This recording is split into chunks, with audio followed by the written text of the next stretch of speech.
Time to get ready for your day with the morning warm-up with Trey Lyle and Ty Tracy. 7:03 on this Tuesday, October 21st. Welcome back to the morning warm-up. I'm Trey Lyle. That's Tyrone Tracy. Yes. And we're here. Lake Lou's joining us in a matter of moments, but let's get to it quick in case you missed it.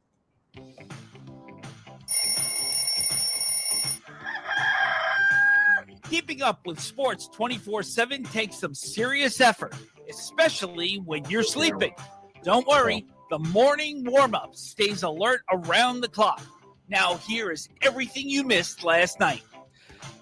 Everything you missed last night, starting in this area, Rustburg and Jefferson Forest will now not take place on Friday. So JF gets, we believe, a win, even though they're currently trying to find a replacement due to injuries for Rustburg. Trey Ross, the head coach, confirmed to our Bryson Gordon. We'll talk to him more about it tomorrow. But weird. I've never seen this before. Weird. They're it's mainly due to injuries, which, like, at its surface you understand. And if you're Rustburg, you play, I believe, LCA next, if I'm not mistaken. Oh, Rustburg. I can look at the statement they said, which was yesterday, or EC Glass. Sorry, October 31st. And if you're Rustburg, you want to win. You're more likely to beat EC Glass than you are Jefferson Forest, just the way those teams have played this year.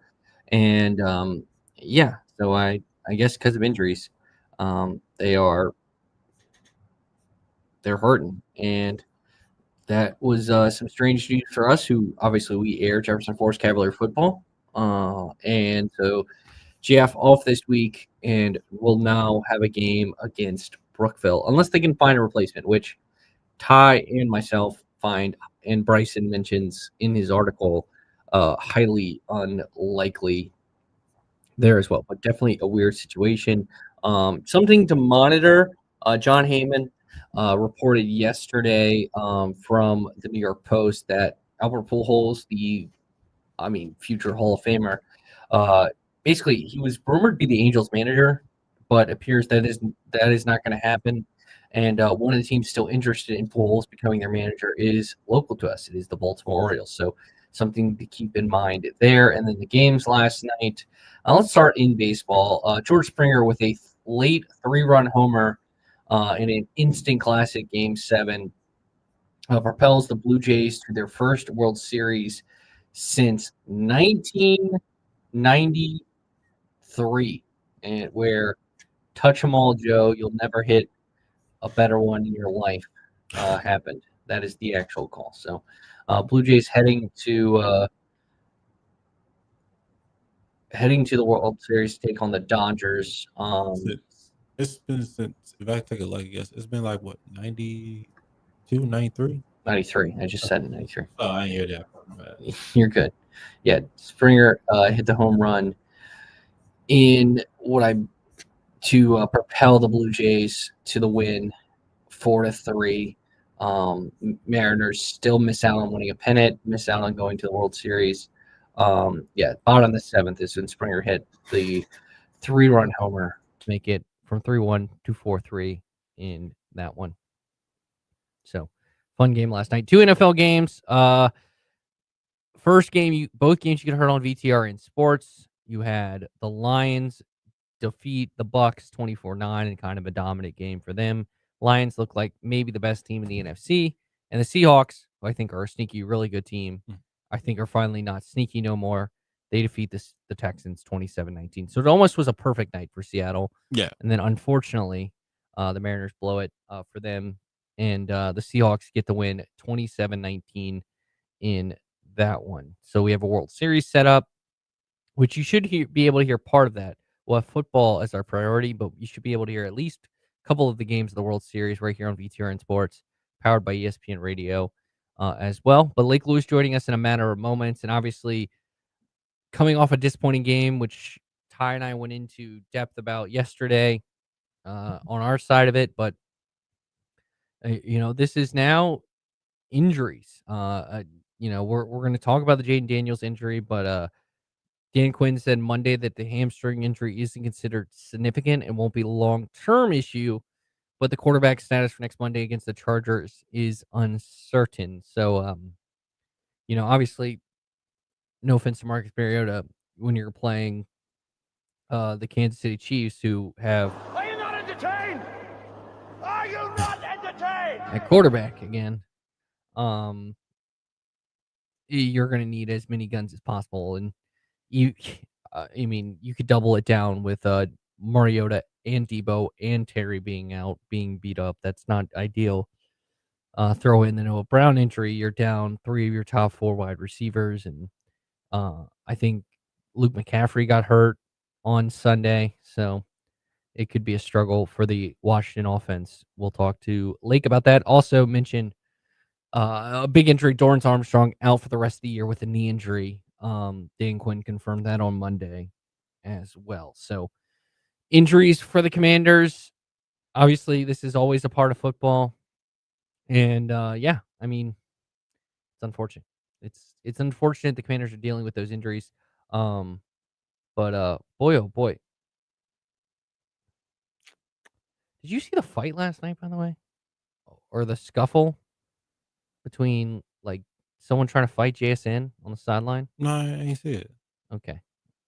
It was late last night. So I actually put the game on the VTR and Sports app and was like listening as I fell asleep. Oh, you talk about the Seahawks and Seahawks and Texans. I think the ref the ref, give his credit, like I finally have watched the video. He fully shielded JSN. Someone was like, everybody's like, we never, like, a lot of people said, I never seen that before ever, like a ref like to protect the player. I'm like, he must got some money on the line then. I don't think he has money on the line. I think he's just doing his job. I know. It was a joke about it. I know. But yeah, I never seen that before from a ref. I was surprised.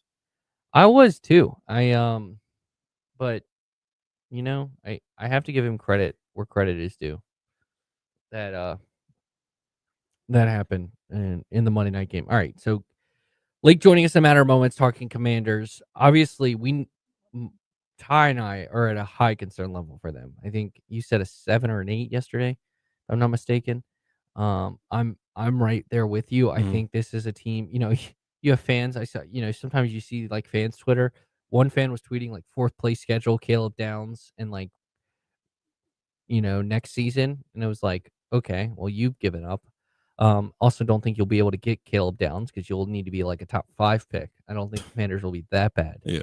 Because that's how good Caleb Downs is. But you look at the Commanders, unfortunately, a team that I think won in the margins last year and didn't win with overwhelm. Like they had a talented roster, and obviously Daniels had a really like one of the best rookie seasons we've ever seen. But they won in some ways that aren't sustainable, i.e. Hail Marys, i.e. 4th downs, i.e. Turnovers. Like those are not sustainable metrics no matter the team. Like look, for example, Kansas City, the team they're playing this weekend in Kansas City, they were what, 11-0 in 1-score games last season, and now they're like 1-3. So this season, making them 4-3 on the year. But the difference is Kansas City has sustained winning, whereas Washington hasn't had the opportunity yet. And this is the first time, really, this new regime, which I do think we need to start looking at it in a vacuum of this regime, because even with this start, this regime is leaps and bounds better than the old regime. But if you look at this start in a vacuum, it's not good. It's not good at all. And it's very concerning. And you have a quarterback that now has his 3rd injury in a year. That's concerning. And, he's not missing games, but it's definitely something in which needs to be concerned about. As joining us now, a man who's, I have to say, is dedicated. I texting him getting ready, confirming him for today. He texts me, and I quote, Gonna get back from Dallas at 11:30 p.m. tonight. Now, if I had to get up at 7 a.m. the next day after getting home at, let's just say midnight, we're gonna, that was the 11:30 in the Richmond airport. So, getting out as someone who had to deal with the Richmond airport a few times in his life, um, let's just say you got home around midnight. I think that's a fair estimate. And I appreciate you getting up with us this morning, Lake, at Lake Lewis Jr. on Twitter. Lake, let's dive in. So, not a fun trip to Dallas, I would say, after that game. Um, Looking at the game itself, it's a game that got away from the Commanders. They put up only 15 points offensively with their starting quarterback against a defense that, again, is last in the NFL in terms of yards. Uh, Overall, you touched on this. This was the worst performance of this this regime, and that was you in the moment. Do you still feel that way? 2 days removed. I do. I do. And yesterday I had nothing but time on my hand. So I went back and watched the game as far as just the tape, the coach's tape. And it was even more alarming, some of the stuff that I saw. And, clearly there's a disconnect with some scheme situations on both sides of the ball, but mainly on defense. And, this whole chatter as far as some of the fans now are saying that Adam didn't put together the team well. And I mean, listen, injuries that they're dealing with are something that they didn't deal with last year. So, when you have injuries like the rate that they're having them come up on them, and we're talking about season-ending injuries happening, it's going to affect your scheme. It's going to affect how you play on the field. It really is. But now you'll see the scheme problems even more because you have to start putting guys in positions to be successful. And you can't keep just, bringing people in off the street and all these things and just like squeezing them into this round hole. You know what I mean? And that's what's happening now. So for me, when I went back and watched it, I was like, wow, this really looked bad. So I do believe that was the worst outing that they've had in the 2 years of Dan Quinn, Adam Peters, and Josh Harris collectively being together. We'll talk about the offense in a second, and there are a couple of concerns, both from the game and big picture, that we need to talk about with the Commanders' offense. But defensively, I think the focus, a lot of the focus went on, Marshawn Lattimore, the guy who you traded for about roughly a year ago this time, who was supposed to make your, the difference in your secondary. And I tweeted this during the game, and I think I call it a burn the tape game, where it's a type of game where you just do not want to watch it. You burn the tape, and it was definitely, especially after the CeeDee Lamb big touchdown, I tweeted, burn the tape, Marshawn Lattimore. It's been a year, and obviously last season he dealt with an injury coming back from. It seems to me that this deal has not worked out fully to what Washington expected with Marshawn Lattimore. At least he's not lived up to the perception of him when they traded for him from Washington, or from Seattle, or not from Seattle, from New Orleans. Yeah, and this is one that's like complicated for me because, you have to separate your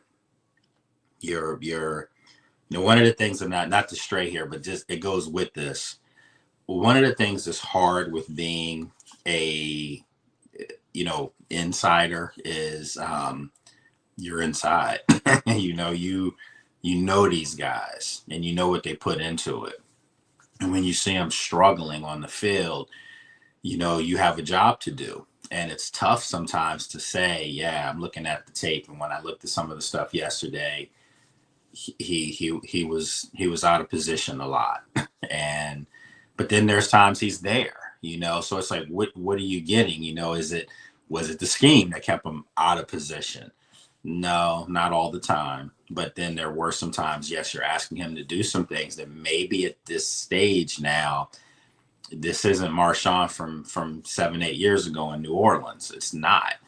and maybe they've forgotten that somehow. So to get back to your original question, yeah, it looks bad. It does, and you can't run from it, because you can't. I mean, if you see it on the television and I'm seeing it sitting there, it's something wrong. So I guess my question though is, what do you do to combat what they're struggling with?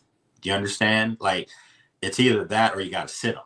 It's got to come to that point at some point if it continues to happen, because when I'm looking at the tape, he's giving CD Lamb a lot of room to run, and that guy's going to get you every time if he's not contested. But then I'm saying, well, why are they have him out on an island with CD? Where's the help? Where's the help from up top? From behind? None was there. And George Pickens, why is there no help with him on George Pickens? And if we see this, you see this, guess who else saw it? Dak Prescott. And what did Dak say after the game? Yeah, he went up against this stuff, this scheme, so to speak. He went up against that for 4 years, and they knew exactly what they wanted to do against it. And damn sure he sure did. So, yeah, man, I just I think the problem for me right now, Trey, that I'm having a tough time with all this is that I just don't believe you can forget how to play football like that. And so to me, I'm not hanging it all on Joe Witt. I mean, it's a collective collapse right now.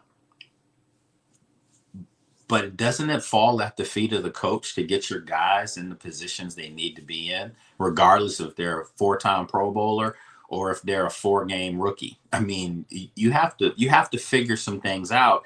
And it doesn't seem like, to me, in 2 years with this defense, they've ever had an answer for anyone.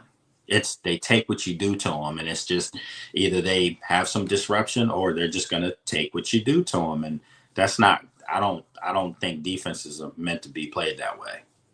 Yeah, you want to compare. I think you have to compare it to the old Dallas teams with Dan Quinn, because it's Dan Quinn's scheme. And what made Dan Quinn's defense when they were good, it was and we can talk about the guy who made a pick.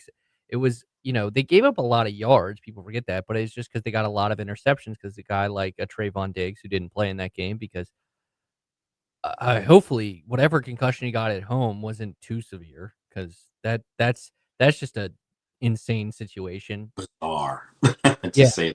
And then, obviously the guy who made the pick six, Deron Bland, who they found, is the guy. They were aggressive in terms of how they jumped the ball, but also he was able to find it.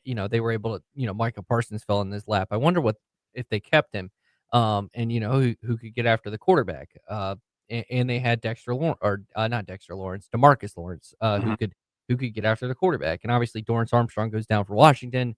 That hurts their pass rush. Von Miller is not the Von Miller of, they were honoring Demaryius Thomas in the Super Bowl 50 team. He wasn't that Von Miller.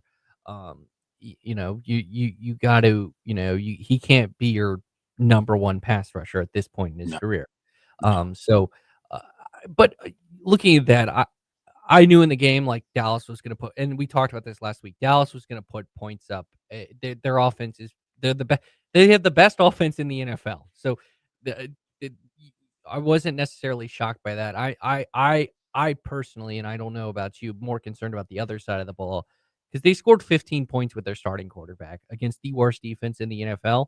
And I know no Terry and no Debo, so I'm taking it with I'm not going to be like panic 5-alarm fire, but offensively, it did not look great against a bad defense. Are you concerned at all about this offense, just like in terms of maybe teams starting to figure out what Cliff is starting to do? And the big problem for Clifton, Arizona, was once he got figured out, he really never adjusted. And what is the next steps you think for this offense?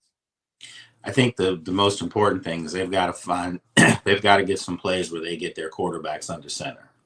And you can't keep going to the well on these short yardage downs where you have a 2nd and 1 or 3rd and 1 and you don't capitalize because you're still in shotgun formation. You're still out in the pistol formation. It's just not modern, and I know, it's what they've done. It's how they built the offense around Jaden.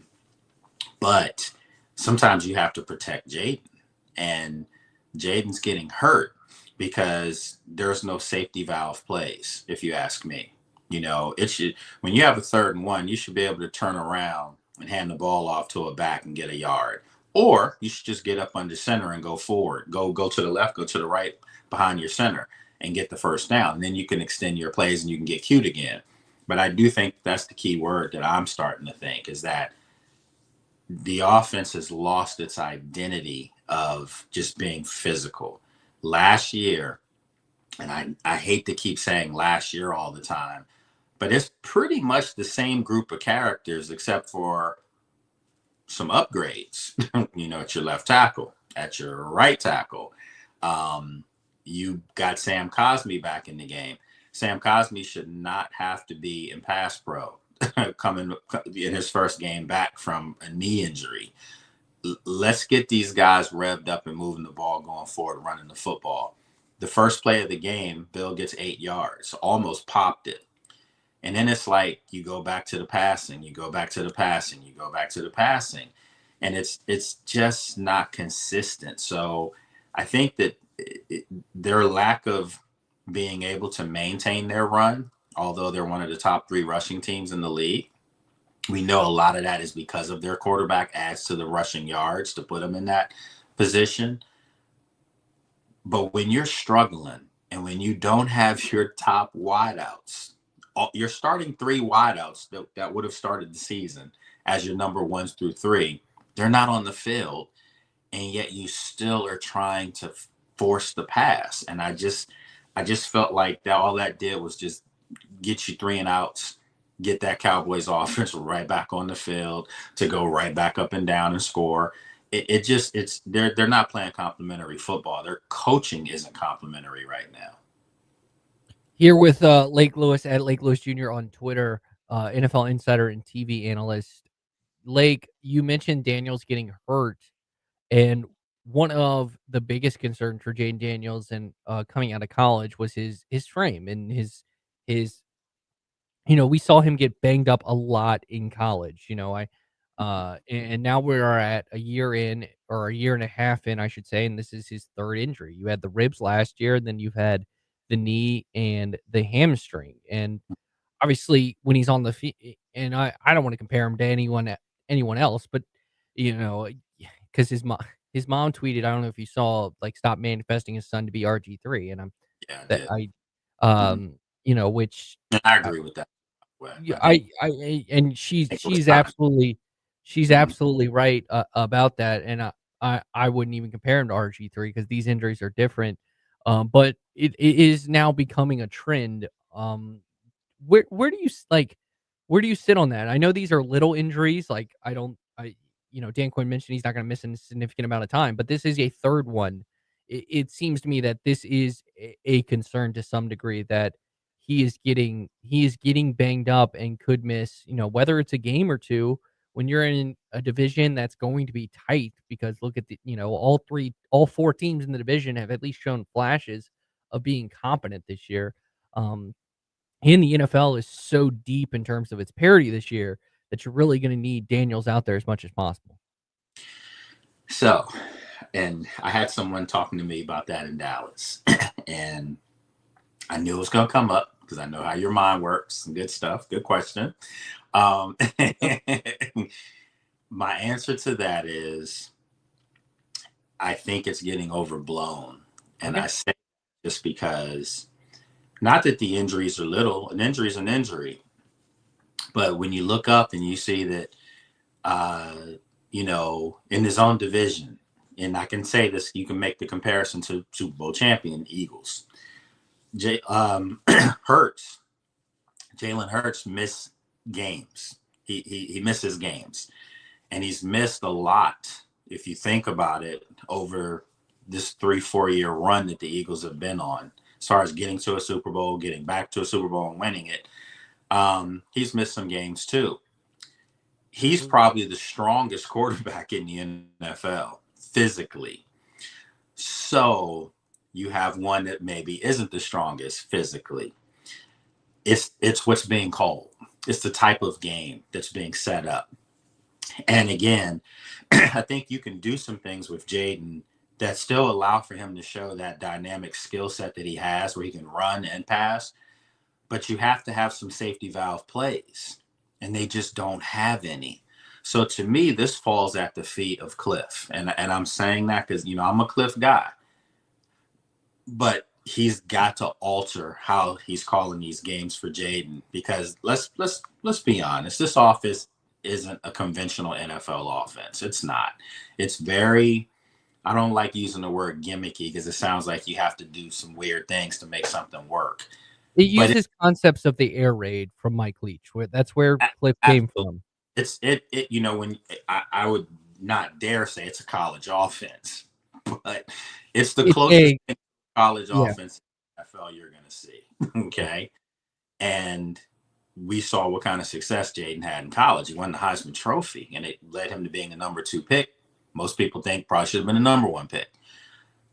But now you're in a league where these linemen are just as fast, bigger, and have bad intentions when they get to you. And you can't have your prized possession taking unnecessary hits. This is the other factor that bothers me considerably. They're at 87% of their snaps being in shotgun formation. That's high. I mean, that's number 1 in the league, by the way. And the only reason it's not above 90 is because when Marcus played, Marcus wasn't always in shotgun.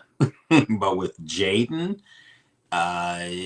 it's almost to the tune of 94%.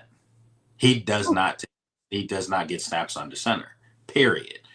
And we saw the game against Chicago. If he did, they probably win the football game, right? Get the first down, run timeout. Against Dallas at times, you can extend drives. Maybe the outcome of the game wouldn't have changed because your defense is so poor, but the less I have to see of that defense on the field, the better, right? Well, you're trying to get in shootouts and stuff with your quarterback and getting him exposed, and then your defense isn't doing their part. It's just a recipe of disaster all across the board for this team right now. Go ahead, Ty. Well, during this 3-game stretch, then after Miami, then you got the Broncos. How concerned are you with the Commanders? You got the Chiefs next, the Seahawks, then the Lions, and then the Dolphins. But after that, you got the Broncos as well. They got top. You facing a good defense. It's my concern level now. It's changed dramatically over a week, because I felt like before, all these games were winnable football games because, again, they have number 5.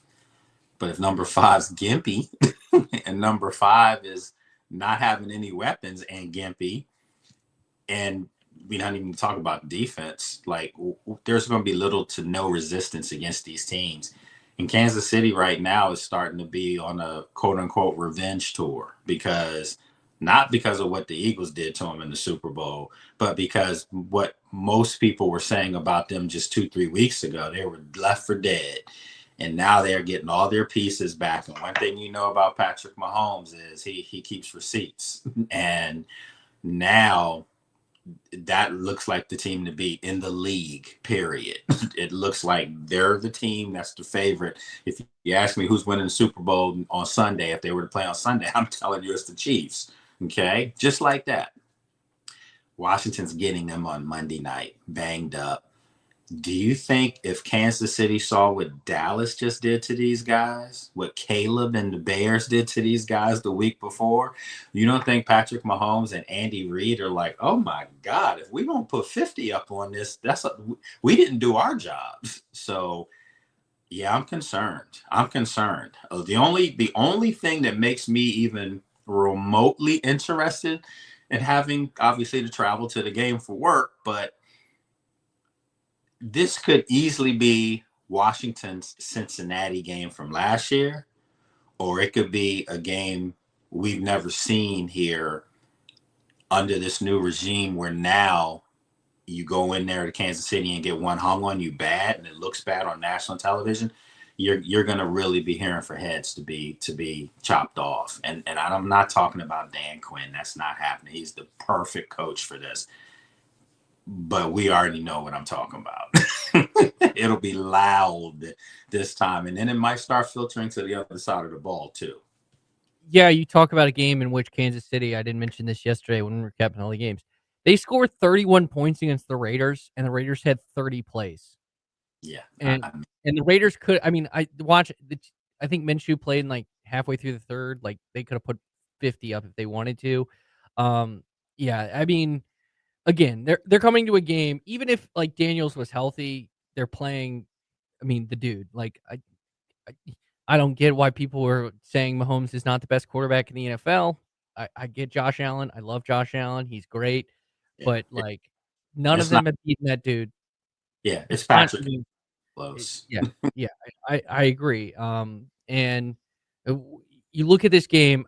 I'm not like I'm honestly am not even gonna worry about the Chiefs game because they're the Chiefs. It's Monday night. It's a bad spot. It's really gonna be a bad spot for the Commanders. That look like even if they get Terry and Debo back, you're gonna have not 100% Debo, not 100% Terry, not 100% Jaden against a team that is fully healthy with all its weapons and has the best quarterback in the NFL. Like it's it's very similar to the NFC Championship game last year where you're almost in an impossible spot to win. In their building, right? Yeah, you Yeah. know. So I'm ignoring that. The two games I'm looking at are the next two, which are two contenders in the NFC. You probably could argue the two best teams in the NFC, the way they're playing right now in Seattle and in Lions. Detroit. Mhm. Like this easily could be would it be a 5-game losing streak? Like how important would it be just to get 1 to 2 wins in the next 3 games? Like 1 win in the next 3 games. I said this the other night. Said this Sunday night after the game. If you're Washington, your next 4 games, you cannot come out under any circumstances less than 2-2. You'd like to be 3-1. Realistically, we know that's probably not happening. If you can squeeze 2 wins out of these next 4 games, which would have been, against, Kansas City coming up, Seattle after that, that's tough. That's tough, super tough.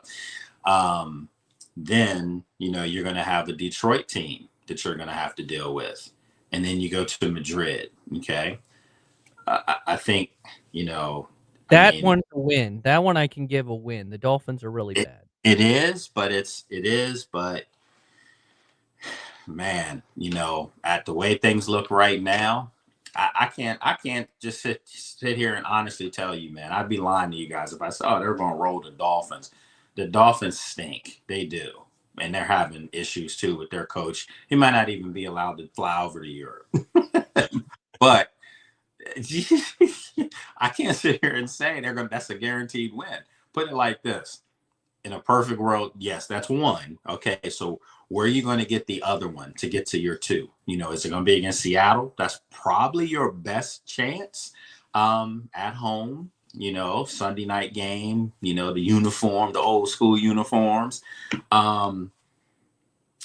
You are pretty decent at home. You did let one get away against the Bears. You probably should have won. Let's just be honest. Take nothing away from the Bears. They're doing well. But Washington let that one get away.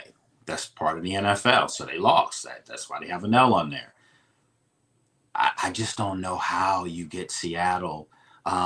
Mike McDonald's coming back here to this area where he was in the Baltimore region. I know his wife and my better half were cheerleaders with the Redskins. I mean, it's a lot of history there, So he's coming back, man. There's some stuff here, and yeah, man. I'm sorry. The more I think about this is like, man, this thing has a chance to just it's going off the tracks a little. They have to find a way. They have to. Yeah, and the unfortunate part is it's not like these are any of these are a 1 o'clock game that is on Fox that you can where there could be a better game on. These are primetime games or the 4:25 Fox games. So you're really the only game in town. It's Everybody's watching carnage, man. They're yeah. watching the train wreck, and I feel bad, honestly, Trey, because these guys. This is a really good locker room. Like when I say the type of guys that are in there, they're good dudes, man. They really are. And that might be the problem, to be frank. That might be the problem. The problem might be they're so nice. These guys are just good dudes. Sometimes you need one of those ones in there to just be a jerk. Just Dog. yeah, exactly. A dog. They need somebody in there that's going to tip a table or two over, get in somebody's face, or be a pulse. And I'm going to tell you, and I'm going to say it, it might not sit well with some folks. I think the person to not tip tables over, but just to be the pulse of this team, to get them fired up, it's always been Terry. It's always been Terry by example on the field. And last year he became more vocal. He was leading them in groups. You've seen the clips of him saying how they gonna remember you and all. I mean, that stuff gets to people. It makes you want to play. And Terry's nowhere to be found now, So, and he doesn't, at least when we're in there with the media, he's not in the locker room ever. That's so unlike what we've seen over the years. So I do believe the whole thing that happened with Terry, it hit him a little bit. I do believe that. And then I think naturally compounded with the injury, that definitely hit him. And now you have these other injuries. That the Dedrick Wise injury was bigger than most people realize, because Dedrick Wise was playing really good football too, by the way, when he did get hurt. But he's a guy that set that edge, literally. And he was a large player, but he was a likable guy. Everybody rallied around him. You saw when he got hurt in Green Bay how everybody came around, the cart when he got up on there. And this is the thing. Guess what? Dedrick Wise is in that locker room Sunday, in crutches. He's still traveling with the team.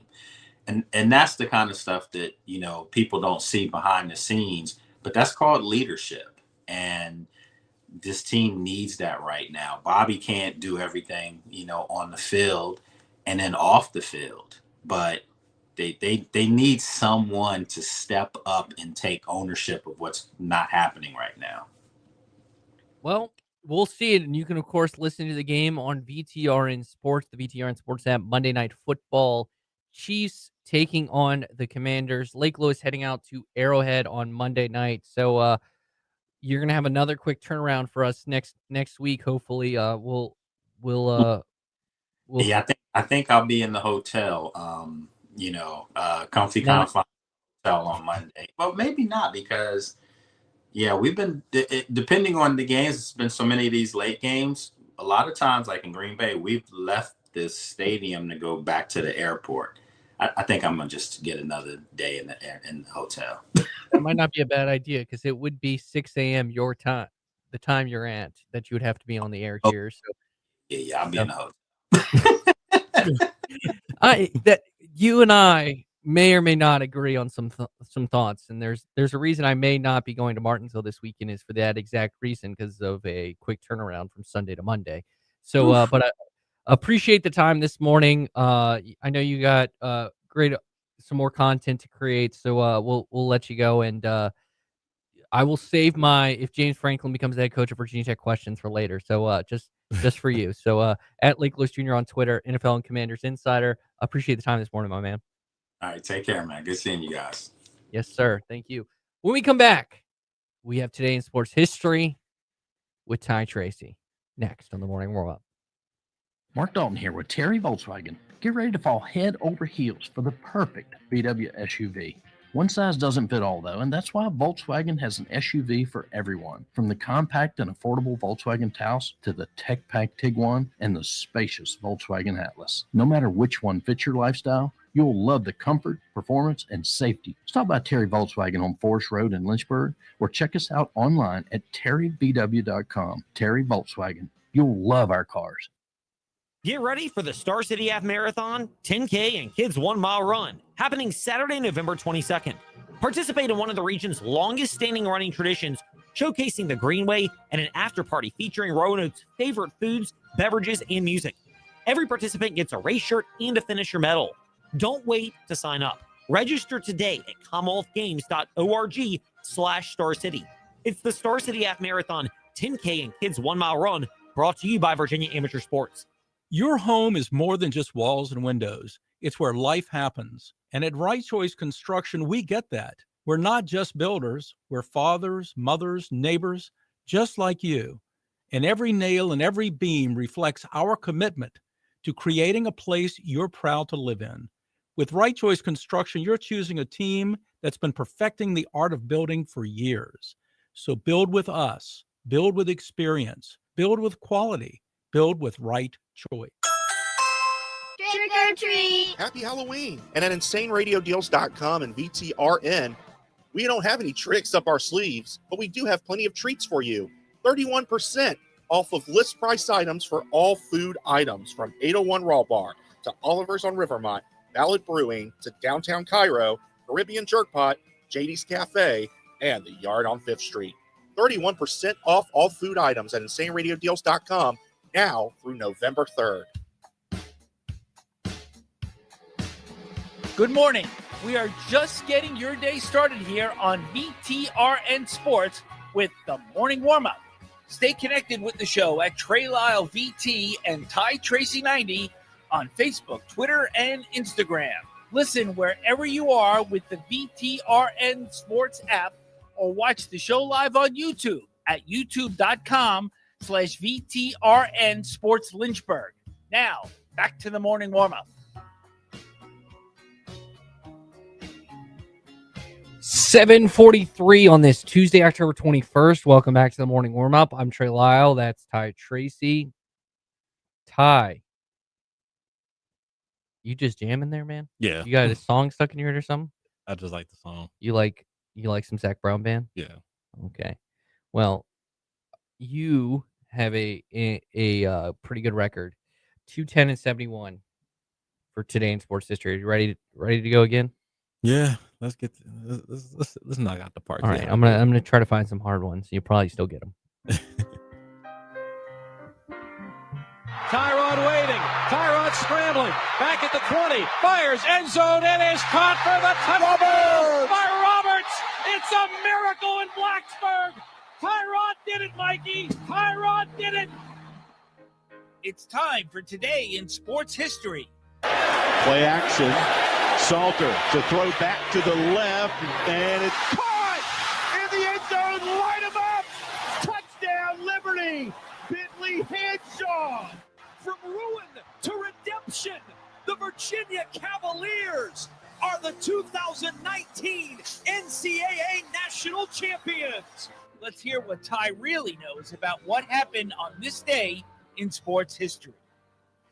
All right, Ty. On this date in 1967, the expansion this team won their first NBA game, 117-110 over San Diego. This was on this date in 1967. San Diego, great day. So that would have been the San Diego Clippers. Yes. I would say this to this day. The Supersonics. How did you get that? Yes, it is the Seattle Supersonics, which please come back. I think they will. I hope so. I felt bad for the Seattle fan. Like, bad night for Seattle fans, like a mixed night because they won the football game, but I bet you they would have given up the football game to have their first World Series appearance. Mm-hmm. But anyways, yes, bring the Sonics back. All right. Dang, I was trying my best. All right. On this date in 1980, this team won the World Series for the first time in their 98-year history, defeating the Royals in 6 games.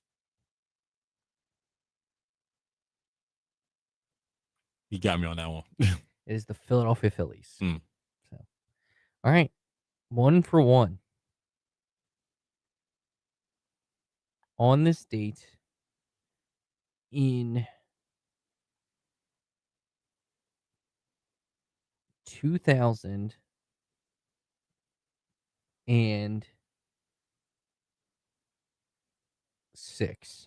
This school rallies from a 35-point third quarter deficit to beat Northwestern 41-38 in the biggest comeback in NCAA Division 1A history.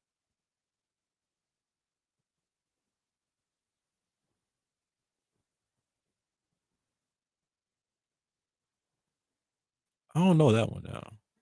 For some reason, I don't remember that. Well, your hint is it's probably a Big Ten school. Okay. Since it was Northwestern. Oh yeah, Northwestern. I forgot they in the Big Ten. I'm gonna guess probably like Rutgers or No, it's Michigan State. Oh. 2-11-73, 1-2 day. These weren't really good ones today, I will say. The first two rookies ever started a baseball game. But I knew you weren't going to get that one. Two rookie pitchers started the World Series for the first time. No, It was Anthony Reyes and Justin Verlander. Obviously, Justin Verlander, the Goochland native, he started for the Tigers as the Cardinals defeated the Tigers 7-2 in Game 1. So that happened on this date in 2006. But I wasn't going to do that one for you, so I did the Michigan State one for you. So, anyways, all right, when we come back, we teased this yesterday. We talked about should Virginia Tech pursue Bob Chesney and Alonzo Barnett and what that could mean. Ty was kind of passionate about that this weekend, so we're going to talk about that and much more, or much more about that topic when we come back here on the Morning Warm Up.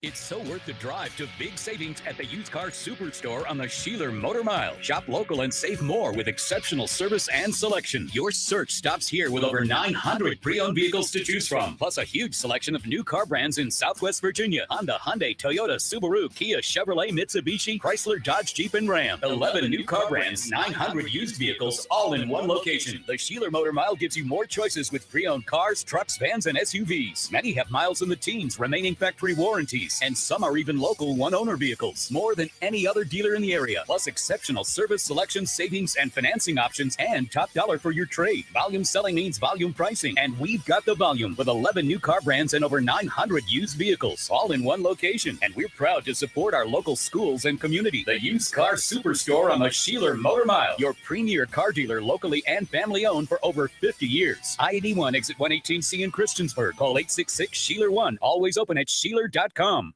Want an outdoor oasis? The Concrete Wizard can restore and revitalize your pool deck or patio.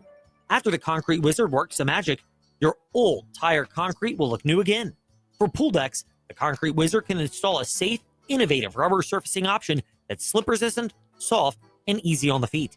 A great choice for families and anyone concerned about safety. Visit theconcretewizard.com for some ideas, then contact them today for a free consultation to create your perfect outdoor oasis. A winning sports team doesn't use the same game plan for every opponent. The same is true for your personal injury case. Hi, I'm Randy Trost with Trost Law. Since 1982, our strategy starts with a team meeting between you and our team. We'll learn about your case and craft a custom game plan. Then we'll fight for you every step of the way to get a winning outcome.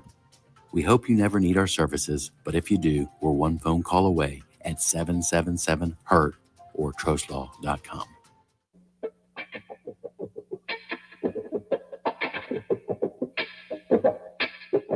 Good morning. We are just getting your day started here on VTRN Sports with the morning warm-up. Stay connected with the show at Trey Lyle VT and Ty Tracy 90 on Facebook, Twitter, and Instagram. Listen wherever you are with the VTRN Sports app, or watch the show live on YouTube at youtube.com/VTRN Sports Lynchburg. Now, back to the morning warm-up.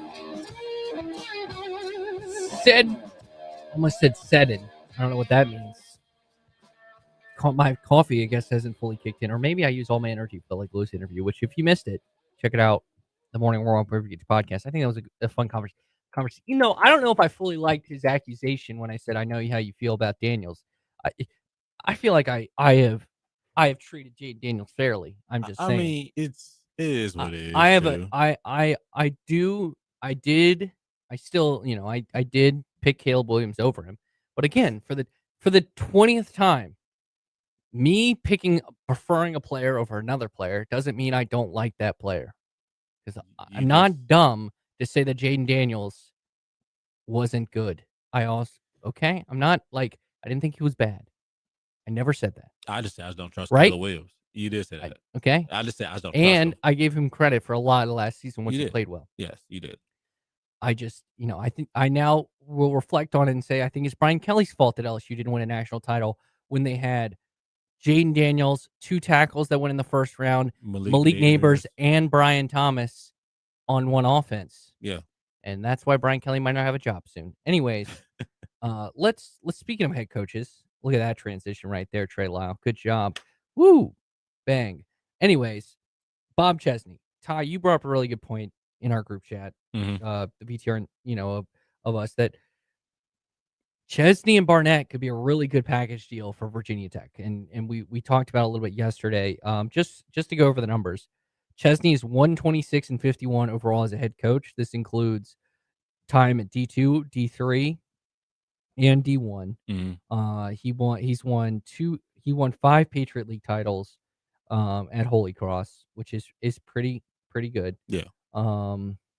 He's a really good football coach. Like a really good, and for Holy Cross, like the fact he's won so much at Holy Cross, it's pretty impressive, and including a 12-1 season in 2022, a 7-4 season in 2023, and then since he's gotten to JMU, it was 9-4 and now 6-1 with the only loss to a Louisville team, which is really, really good. And obviously Alonzo Barnett looking like probably the best quarterback in the state.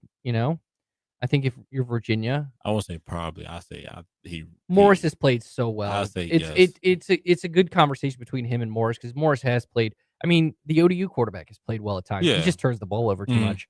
But anyways, Ty, I think Virginia Tech is not going to get their first option unless Shane Beamer decides to make the jump. But let's assume James Franklin is their first option at this point. I don't know if they can get James Franklin. Granted, I don't think the schools that James Franklin maybe wants, like a Florida, let's say Florida State opens up, let's say Arkansas. Let's say that's not a better job than Virginia Tech. Yeah. LSU, Auburn. Those are the 4, if they open up, I would say are definitively better than Virginia Tech. Yeah.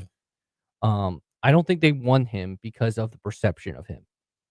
Because I think even if Virginia Tech hires him, you're not winning a press conference with James Franklin. He might say the right things in the press conference, but just because he was fired just now and his perception of not winning big games.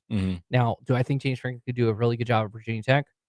I do. Yeah. I think Grace Rayner wrote an article for The Athletic about James Franklin and how Virginia Tech should go all in on him. And I am starting to be of the belief that I agree with that. But let's assume they fail. I think Bob Chesney could fall into Virginia Tech's lap, and be a really, really good choice. It's not a downgrade either. If you think about it, it's just like a little upgrade because it's nothing against Brent Pride, but you see the difference between Bob Chesney and Brent Pride. Bob Chesney knows how to make the players win, and he put them in great situations. Yeah. Even like against Louisville, they was in a great situation. Just like I think they covered the ball too much. Yeah. And they win football games. Yeah. And they win in different ways. Last year, they won with their offense. This year, they're really winning with their defense. Their defense is elite. And David Teal brought this up on the Talking with Teal podcast for Tech Sideline last week.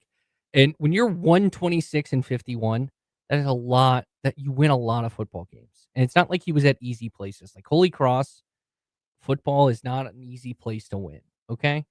And I don't know much about the Assumption Greyhounds. It's like the PSAC. It's like Pennsylvania, but that's a good conference. The Northeast 10. And they know, and they just like, that's a powerhouse conference. And if you don't know why Ty knows that so well, he played Division II football. So he knows that a lot better than us. But JMU's, if they win out, they could sneak into the college football playoff, which would hurt Virginia Tech. But if you can somehow, now obviously Alonzo Barnett was at JMU. Like Chesney didn't find him. You have to give credit to Kurt Signetti for that. But, which, we talk about this package deal. Indiana's going to need a quarterback next year. Don't be shocked if Alonzo Burnett is the starting quarterback in Indiana next year. I wouldn't be shocked because of his connections to Signetti, the fact they need a quarterback, because I'm assuming Mendoza's going pro. But let's just assume that happens. The best way to hit the jumpstart button is you get coach and quarterback right. And if you can get a coach and quarterback in one package, it's weird to say, you hire Dan Mullen, you might get Anthony Colandrea, which is ironic to both Virginia and Virginia Tech fans. But at least that's going to be a good, a really solid quarterback for you, even though he does turn the ball over a lot. You're going to have to get coach and quarterback right because it's got to be good right away, or it's just not going to work. That is the clear sign now in college football. Do you feel like they should start? You think some schools like UVA, Virginia Tech, or India start pursuing Alonzo Barnett right now? Probably should. Start right now, even though the season's yeah. I mean, they have agents. You don't think tampering happens? Yeah. So, anyways, I think if Chesney is someone that is not getting talked about in the first tier, you hear the Shane Beamers of the world, the Dan Mullins, the James Franklin, but we're gonna have a pretty crazy coaching carousel. Because, for example, let's work one scenario out. Florida hires Lane Kiffin. Ole Miss then poaches another Power 4 coach. I feel like they're not. I feel like Lane Kiffin's not. I know. I'm not fully there, but let's just work through the scenario. Yeah. Ole Miss hires, Rhett Lashley. Then SMU needs a job. There are going to be a lot of coaching changes in this cycle based off the jobs that are available now. Yeah. Because there are at least two jobs available right now that you probably can win a national championship at, and that's Florida and Penn State. Yeah. Okay, for sure. Because you're in a great situation. You're in a situation with a lot of money and in a Premier League. I'm not you can't win a national championship every year. Well, maybe one day. You can compete. Maybe one day. You can get to the playoff and compete in the ACC. Maybe one day you can win a national championship at Virginia Tech. But currently you can't. And I'm only saying that because I'm a Virginia Tech grad and I would love to see my school. I would give up literally anything for my school to win a national championship in football. All the Eagles Super Bowls, anything. A pinky toe, but that's a different conversation. Yeah. But I do think your point of, and keep in mind, folks, if you're a Virginia Tech fan, watch them JMU this year. That could be your coach and quarterback next year, and that's a really, really big start for this next step with this heavy investment in Virginia Tech football. Tomorrow, Bryson Gordon joins us. Liberty got another win, but it didn't look pretty, plus a lot of high school football to talk about. We'll be back tomorrow. Bye, everybody.